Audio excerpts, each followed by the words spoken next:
70. Ainda não entendo do que isso adianta, Yeoman disse, caminhando ao lado de Ellen enquanto passavam pelo portão de Phaedrex.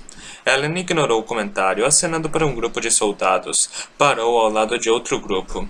Não dele, mas de Yeoman, e inspecionou suas armas. Ofereceu algumas palavras de incentivo e continuou.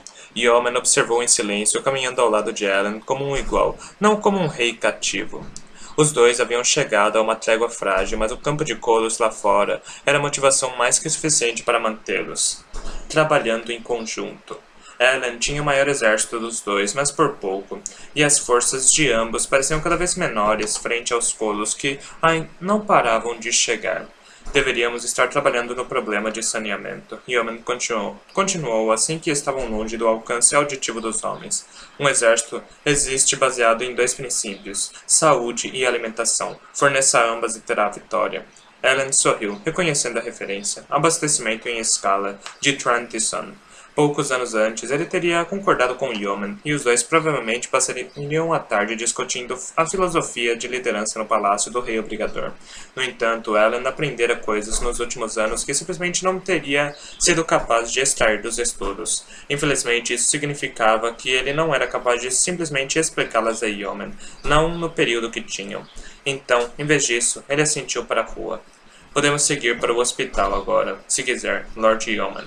Yeoman assentiu, e os dois se dirigiram a outra área da cidade. O obrigador tinha uma abordagem pragmática para tudo.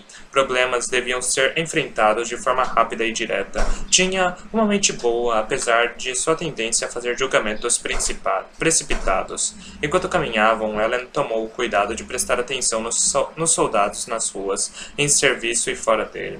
Assentiu para as continências, olhando-os nos olhos. Muitos trabalhavam para reparar os danos causados pelos terremotos cada vez mais poderosos. Talvez fosse apenas a impressão de Ellen, mas parecia que os soldados caminhavam um pouco mais eretos depois que ele passava. Yeoman franziu levemente o senho. Yeoman franziu levemente o senho ao observar Ellen fazendo aquilo. O obrigador ainda usava a túnica de seu posto, apesar da pequena conta de Ation na testa que marcava sua posição de rei. As tatuagens na cabeça do homem quase pareciam se curvar na direção da conta, como se tivessem sido feitas considerando metal. Você não sabe muito como liderar soldados, não é, Yeoman? Ellen perguntou. O obrigador ergueu uma sobrancelha. Sei mais do que você jamais saberá sobre tática, linhas de abastecimento e direcionamento de soldados entre postos distintos. Ah, é? Ellen disse suavemente. Então você leu Exércitos em Movimento de Bennetson, não foi? Os pontos distintos revelavam a origem da referência.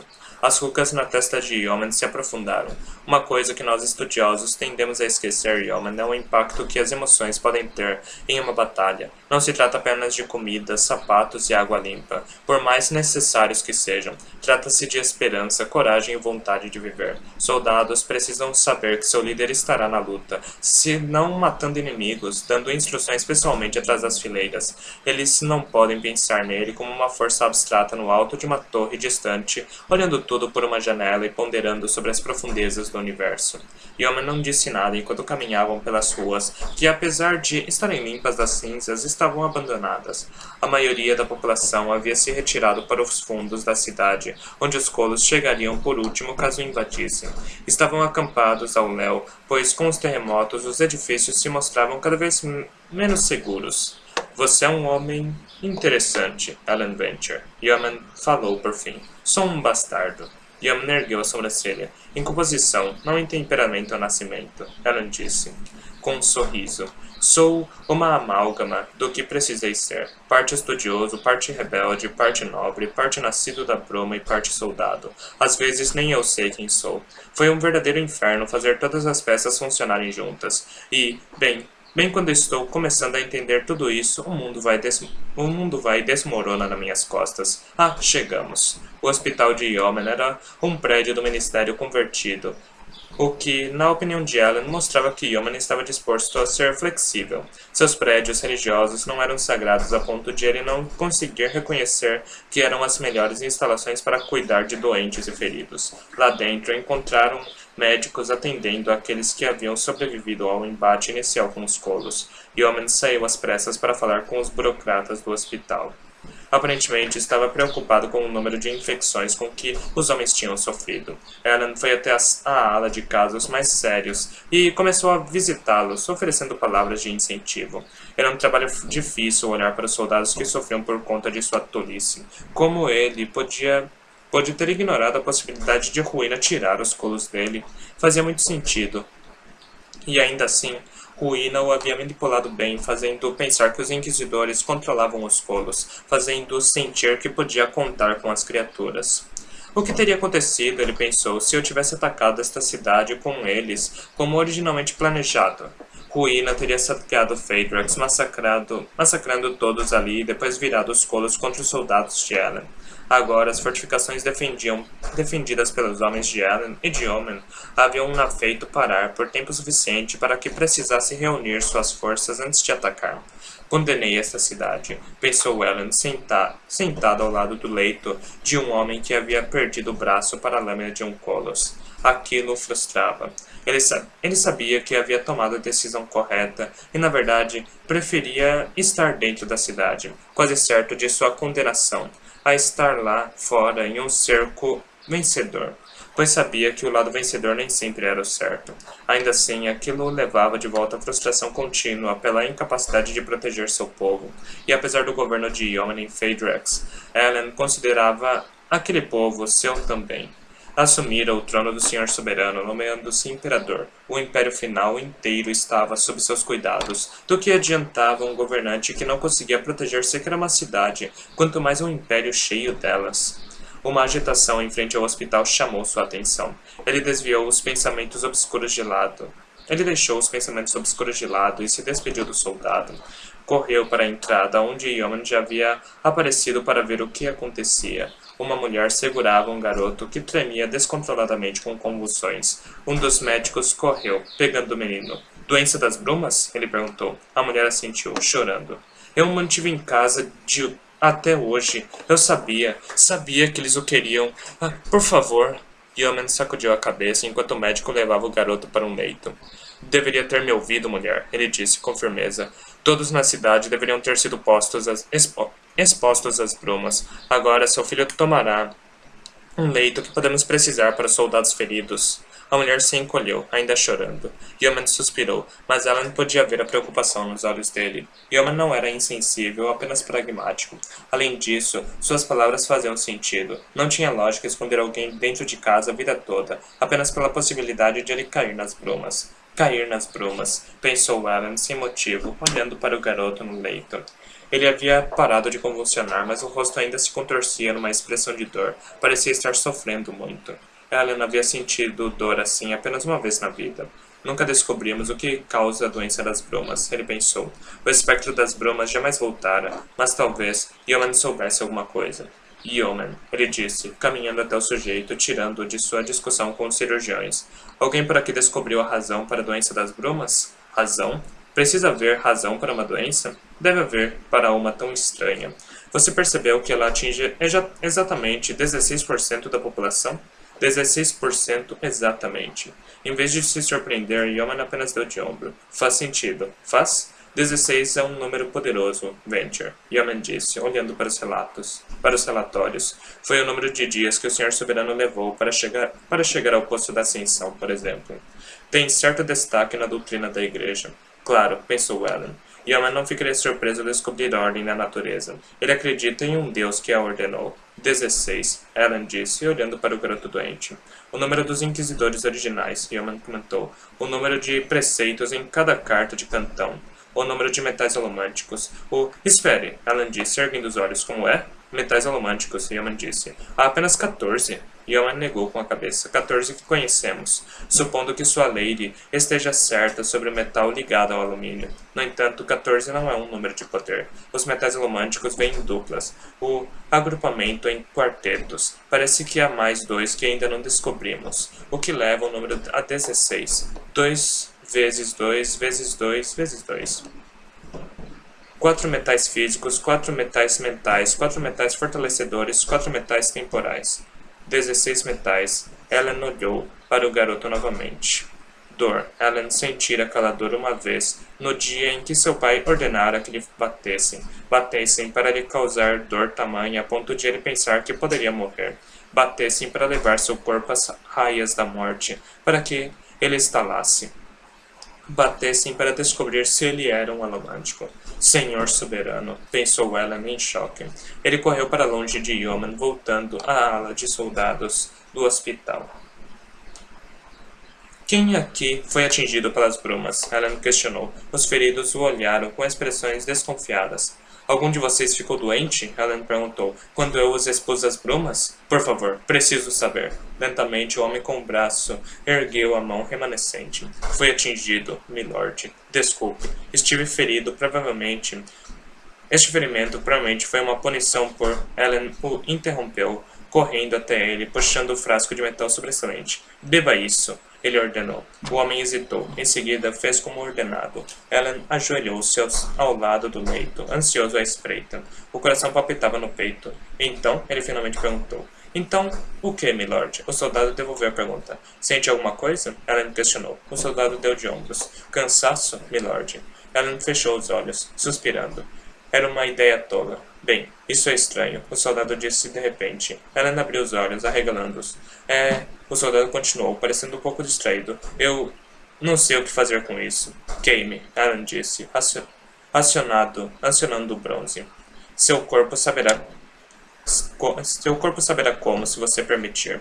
O soldado franziu a testa ainda mais e inclinou a cabeça. Em seguida, começou a pulsar com poder alomântico. Ellen fechou os olhos novamente, exalando de leve. Yeoman veio atrás dele. O que foi? As brumas nunca foram nossas inimigas, Yeoman. Ellen disse, os olhos ainda fechados. Estavam apenas tentando ajudar. Ajudar? Ajudar como? Do que você está falando? Ellen abriu os olhos, virando-se. Elas não estavam nos matando, Yeoman. Não estavam nos deixando doentes. Estavam nos estalando, trazendo poder, capacitando-nos para lutar. Milord? Uma voz chamou de repente. Ellen se virou, quando um soldado exausto entrou aos tropeços na sala. Milordes, os colos estão atacando. Estão avançando sobre a cidade. Ellen sentiu um calafrio. Ruína. Ele sabe o que acabei de descobrir. Sabe que precisa atacar agora em vez de aguardar mais tropas. Porque eu sei do segredo. Yeoman, junte cada pitada de metal em pó que puder encontrar nesta cidade. Ellen gritou. Peltre, estanho, aço e ferro. Leve-os para todos que foram atingidos pelas brumas. Façam-nos beber. Por quê? Yeoman perguntou, ainda confuso. Ellen se virou, sorrindo. Porque agora eles são alomânticos. Esta cidade não vai cair tão facilmente, como todos achavam. Se precisar de mim, estarei na frente de batalha. Havia algo de especial no número 16. Em primeiro lugar, era o sinal da preservação para a humanidade. Preservação sabia, mesmo antes de ter aprisionado Ruína, que não conseguiria se comunicar com a humanidade assim que tivesse se diminuído. Então deixou pistas que não poderiam ser alteradas por Ruína, pistas que se relacionavam com as leis fundamentais do universo. O número tinha como objetivo ser a prova de que algo não natural estava acontecendo, que a ajuda podia ser encontrada. Pode ter levado muito tempo para descobrirmos, mas quando finalmente encontramos a pista, por mais tarde que fosse, ela forneceu um impulso mais que necessário. Quanto aos outros aspectos do número, bem, ainda estou investigando. Basta dizer que tem grandes ramificações relacionadas a como o mundo e o universo em si funcionam. 71. Caesar bateu a perna contra a página de metal, franzindo. Caesar bateu a pena contra a página de metal, franzindo a testa de leve. Muito pouco desta última parte é diferente do que eu já sabia. Ruína mudou poucas coisas, talvez para impedir que eu descobrisse as alterações. É óbvio que ele quis me fazer perceber que Vin era o herói das eras. Ele quis que Vin o libertasse, Hedek disse, líder da primeira geração. Seus companheiros assentiram. Talvez ela nunca tenha sido o herói, um dos outros comentou. Caesar negou com a cabeça. Acredito que seja. Essas profecias ainda se referem a ela, mesmo as inalteradas que os senhores expuseram. Elas falam de alguém separado do povo de Terris, um rei dos homens, um rebelde preso entre dois mundos. Ruína enfatizou que Vin era a escolhida, pois queria que ela fosse até lá e o libertasse. Sempre acreditamos que o herói seria um homem, Hedek falou com sua voz ofegante. Todos acreditavam, Sazed respondeu, mas o Senhor mesmo disse que todas as profecias usavam pronomes neutros. Deve ter sido intencional, pois não se usa essa linguagem na velha Terris por acidente. O caso neutro foi escolhido para que não soubéssemos se o herói seria homem ou mulher. Vários dos 10 anos anciãos assentiram. Eles trabalhavam à luz azul serena das pedras brilhantes, ainda sentados na câmara, com paredes de metal que, pelo que Sazed fora capaz de perceber, era uma espécie de lugar sagrado para os Kandra. Ele bateu a pena, franzindo o senho. O que o incomodava? Dizem que tem o futuro do mundo inteiro nos braços. As palavras de Elendil, de seu diário escrito tanto tempo antes. As palavras da primeira geração confirmavam que era verdade. Ainda havia algo para Vin fazer. No entanto, o poder no poço da ascensão havia desaparecido, esgotado. Como ela poderia lutar sem ele? Sazed olhou para seu público de Kandra anciãos. Aliás, o que era o poder no poço da ascensão? Mesmo nós não temos certeza do que era. Jovem. Hedek disse. Na época em que vivíamos como homens, nossos deuses já haviam partido deste mundo, deixando Terris apenas com a esperança do herói. Conte-me, Sazed pediu, inclinando-se para a frente. Como seus deuses partiram deste mundo? Ruína e preservação, outro respondeu. Eles criaram nossos mundos e nosso povo. Nenhum deles poderia criar sozinho. Hedek explicou. Não poderia. Pois preservar algo não é criá-lo, e nem se pode criar apenas com a destruição. Era um tema comum na mitologia. Sazed lera isso em dezenas das religiões que havia estudado, o mundo sendo criado por um embate entre duas forças, às vezes mencionadas como caos e ordem, às vezes chamadas de destruição e proteção. Aquilo incomodava um pouco, esperava descobrir algo novo nas coisas que os homens lhe diziam. Ainda assim, apenas porque algo era comum, isso o tornava falso? Ou todas essas mitologias poderiam ter uma raiz compartilhada e verdadeira? Eles criaram o mundo, Sazed disse, e então partiram? Não imediatamente, Hedek respondeu, mas eis o truque, jovem. Elas tinham um acordo, os dois. Preservação queria criar homens, vida capaz de sentir emoções. Conseguiu que Ruína prometesse ajudá-lo a fazê-los. Mas a um custo, um dos outros sussurrou. Que custo? Sazed perguntou. Que Ruína pudesse destruir o mundo um dia. Hedek respondeu. A câmara circular silenciou. Daí a traição. Hedek comentou. Preservação deu a própria vida para aprisionar Ruína e impedi-lo de destruir o mundo. Outro tema mitológico comum, o deus mártir, foi um que Sazed vira nascer com a igreja sobrevivente. Ainda assim, dessa vez é a minha própria religião. Ele pensou, franziu a testa, recostando-se na cadeira, tentando decidir como se sentia a esse respeito. Por algum motivo, supusera que a verdade seria diferente. O lado erudito dele contestava o desejo de acreditar. Como poderia crer em algo tão repleto de clichês mitológicos? Ele viera até ali acreditando que receberia a última chance de encontrar a verdade. Porém, agora que a estudava, estava descobrindo que era incrivelmente semelhante às religiões que havia refutado como falsas. Parece perturbado, rapaz. Hedek constatou. Está preocupado com as coisas que dissemos? Peço desculpas, Sazed disse. É um problema pessoal não relacionado ao destino do herói das eras. Fale, por favor, um dos anciãos pediu. É complicado. Por algum tempo venho pesquisando religiões da humanidade, tentando decidir quais de seus ensinamentos eram verdadeiros. Comecei a me desesperar com a possibilidade de não encontrar uma religião que oferecesse as respostas que eu buscava. Então soube que minha religião ainda existia, protegida pelos Kandra. Vim aqui esperando encontrar a verdade. Essa é a verdade, um dos Kandras disse. É o que toda religião ensina, Sazed respondeu, sua frustração ainda maior. Ainda assim, em cada uma delas encontro incoerências, saltos lógicos e exigências de fé que acho impossíveis de aceitar. Para mim, jovem, parece que você está buscando algo que não pode ser encontrado, Hedek disse. A verdade? Não. Uma religião que não exige a fé de seus fiéis. Outro dos anciões Kandra assentiram. Seguimos o Pai e o primeiro contrato, mas nossa fé não está nele. Está em algo maior. Confiamos que preservação tenha planejado este dia e que seu desejo de proteger se provará mais poderoso que o desejo de ruína de destruir. Mas Os senhores não têm como saber, Caesar disse. Os senhores recebem prova apenas quando acreditam, mas se acreditam, podem encontrar provas em qualquer coisa. É um dilema lógico. A fé não tem relação com a lógica, filho, Hedek comentou. Talvez seja este o problema. Seja este o seu problema. Você não tem como desprovar as coisas que estuda assim, como não podemos provar que o herói nos salvará. Simplesmente devemos acreditar e aceitar as coisas que preservação nos ensinou. Não era suficiente para Caesar. No entanto, por hora, decidiu seguir em frente. Não tinha todos os fatos sobre a religião terrisana ainda. Talvez, assim que tivesse, pudesse organizar tudo aquilo. Os senhores falaram de prisão de ruína. Os senhores falaram de prisão de ruína, Caesar falou. Conte-me como isso se relaciona ao poder que Lady Vin utilizou. Os deuses não têm corpos como os dos homens, Hedek começou. São forças, poderes. A mente de preservação partiu, mas deixou seu poder para trás. Na forma de um poço de líquido? Caesar perguntou. Os membros da primeira geração assentiram. E a fumaça escura do lado de fora? Caesar questionou. Ruína. Hedek explicou, observando durante seu cativeiro.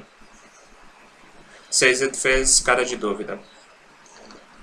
A caverna de fumaça era muito maior do que o Poço da Ascensão. Por que a disparidade? Ruína era tão mais poderosa assim? Hedek bufou baixo. Eram igualmente poderosos, jovem.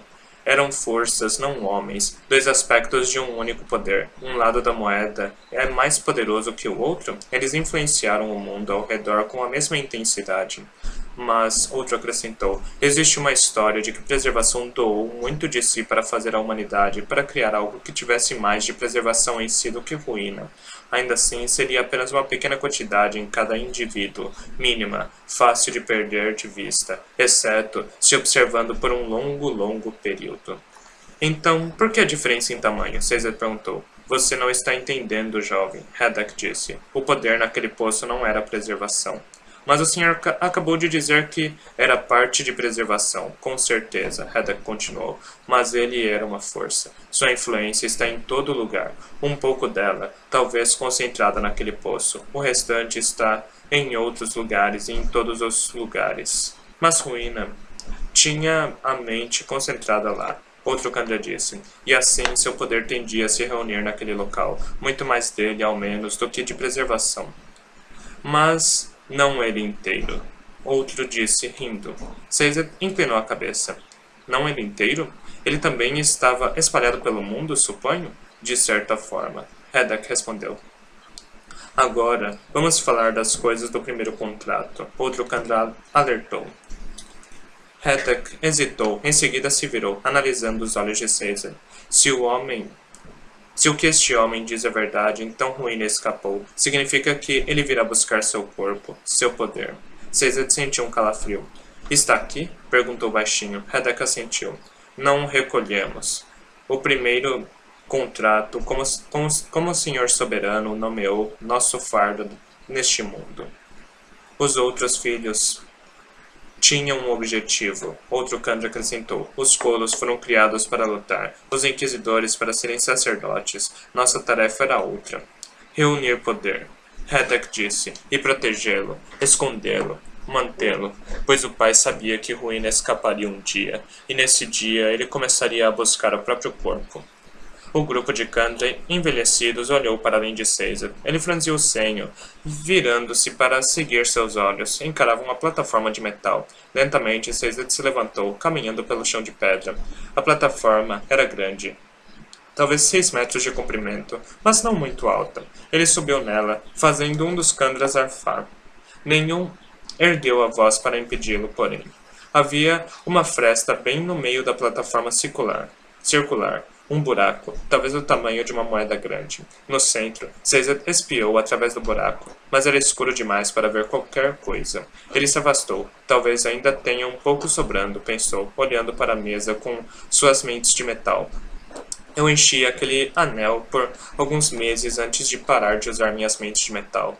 Ele foi até a mesa rapidamente e escolheu um pequeno anel de peltre que encaixou no dedo.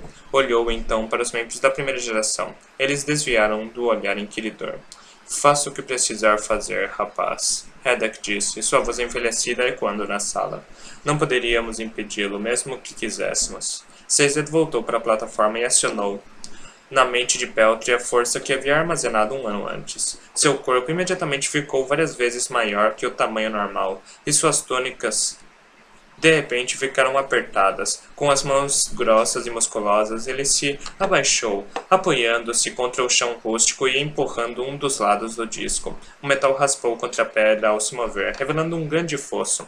Algo reluzia lá embaixo. Sazed ficou paralisado, sua força e corpo voltando ao normal conforme liberava a mente de Peltry. As túnicas ficaram largas novamente. Fez-se silêncio na sala. Sazed encarou o fosso meio aberto e a enorme pilha de pepitas escondidas no chão. A confiança, como a chamamos, Hedek falou com voz suave. Entregue pelo pai para que aguardássemos. Atium, milhares e milhares de contas. Sazed arfou. O estoque de Atium do Senhor Soberano estava aqui o tempo todo. A maior parte nunca saiu das minas de Hatzin. Hedek disse. Havia obrigadores na equipe o tempo todo, mas nunca inquisidores, pois o pai sabia que podiam ser corrompidos. Os obrigadores quebravam os geodos em segredo, dentro de uma sala metálica construída para esse fim, e em seguida tiravam o Atium. A família nobre então transportava os geodos vazios para Luthadel, sem saber que não tinham Atium nenhum em sua posse. Todo o Atium que o Senhor Soberano de fato tinha e distribuía à nobreza era trazido pelos obrigadores. Eles disfarçavam o Atium como recursos do ministério e escondiam as contas em pilhas de moedas para que Ruína não as visse quando eram transportadas em comboios cheios de novos acólitos para Luthadel. Sazed ficou em silêncio, abismado. Aqui, o tempo todo, a uma curta distância das mesmas cavernas onde Kelsier formou seu exército, a uma curta jornada de Luthadel, completamente desprotegido por todos esses anos. Ainda assim, tão bem escondido. Vocês trabalhavam por Atium, disse Sazed, erguendo os olhos. Os contratos dos Kandras eram pagos em Atium. Hedek assentiu. Devíamos reunir tudo o que conseguíssemos. O que não acabava em nossas mãos, os nascidos das brumas queimavam. Algumas das casas guardavam pequenos estoques, mas os impostos e taxas do pai mantinham a maior parte do Atium correndo de forma para ele através de pagamentos. E no fim, quase tudo acabou aqui. Sazed olhou para baixo. Que fortuna, pensou ele. Que poder. O Atium nunca havia se encaixado com os outros metais. Cada um deles, até mesmo o alumínio e o duralumínio, podia ser minerado ou criado através de processos naturais. No entanto, o Atium sempre viera apenas de um lugar, seu aparecimento misterioso e estranho. Seu poder permitia que se fizesse algo totalmente diferente de qualquer coisa em alomancia e feroquimia. Permitia a previsão do futuro, não uma coisa dos homens. Era mais uma coisa de deuses. Era mais que apenas um metal. Era poder condensado, concentrado, poder que Ruína queria, e muito. Tinson avançava até o cume da colina, movendo-se através das cinzas tão altas que o deixavam grato por ter trocado para o corpo de cavalo, pois um cão de caça jamais conseguiria se mover por camadas tão profundas. As cinzas caíam forte onde ele estava, limitando sua visibilidade. Nunca chegarei a Phaedrax nessa velocidade, pensou, furioso. Mesmo se esforçando, movendo o corpo gigantesco do cavalo, avançava muito lentamente para se afastar da terra natal. Quando finalmente venceu a colina, seu fôlego vinha em bufadas pelo focinho do cavalo. No cume, porém, ele ficou paralisado e em choque. A paisagem adiante estava ardendo em chamas. Tyrion, a montanha de cinzas mais próxima de Luthadel, tinha o topo arrancado por alguma erupção violenta. O próprio ar parecia queimar com as línguas das chamas, e a planície aberta diante de Tinson estava coberta por um fluxo de lava. Era de um vermelho profundo, poderoso. Mesmo à distância, ele conseguia sentir o calor bafejando até seu corpo. Ficou por um bom tempo afundado nas cinzas, fitando uma paisagem que um dia contivera vilarejos, florestas e estradas. Tudo coisa do passado, incendiado onde estava. A terra havia rachado à distância, e mais lava parecia ser cuspida da fenda. Pelo primeiro contrato, ele pensou em desespero. Poderia voltar para o sul, continuar até Phaedrax, como se viesse em linha reta de Luthadel. Mas, por algum motivo, ele achou difícil reunir a motivação para tanto. Era tarde demais. Sim, há 16 metais. Acredito que seja muito improvável que o Senhor Soberano não tivesse conhecimento de todos eles. O fato de ele ter falado de vários das placas dos depósitos significava que ele conhecia ao menos aqueles. Devo supor que não tenha contado deles para a humanidade antes por um motivo. Talvez os mantivesse escondidos para ter uma vantagem secreta, bem como guardar aquela única pepita do corpo da preservação capaz de transformar homens em nascidos da bruma. Ou talvez ele tenha simplesmente decidido que a humanidade já tinha poder demais nos 10 metais que conhecia.